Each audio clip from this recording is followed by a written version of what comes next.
আজকের ডিজিটাল যুগে গণমাধ্যম কিংবা আন্তর্জাতিক গণমাধ্যমের প্রভাব অস্বীকার করার উপায় নেই, কিন্তু দুঃখজনকভাবে আমরা প্রায়ই দেখি অনেকে না জেনে না বুঝে রাজনীতি, ধর্ম, দেশ কিংবা জীবিকা নিয়ে talk show, status, content, video বা হাস্যরসাত্মক উপস্থাপনা করে।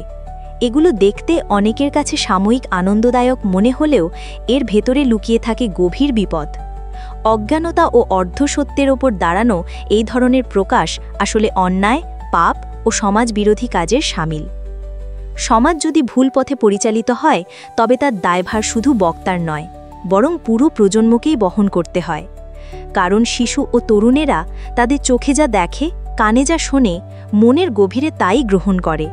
যখন তারা সঠিক শিক্ষা না পায়, বরং বিভ্রান্তি ও ভুল ধারণায় বড় হয়, তখন তারা ভবিষ্যতের আলোকবর্তিকা নয়, বরং অন্ধকারের দিশারি হয়ে ওঠে।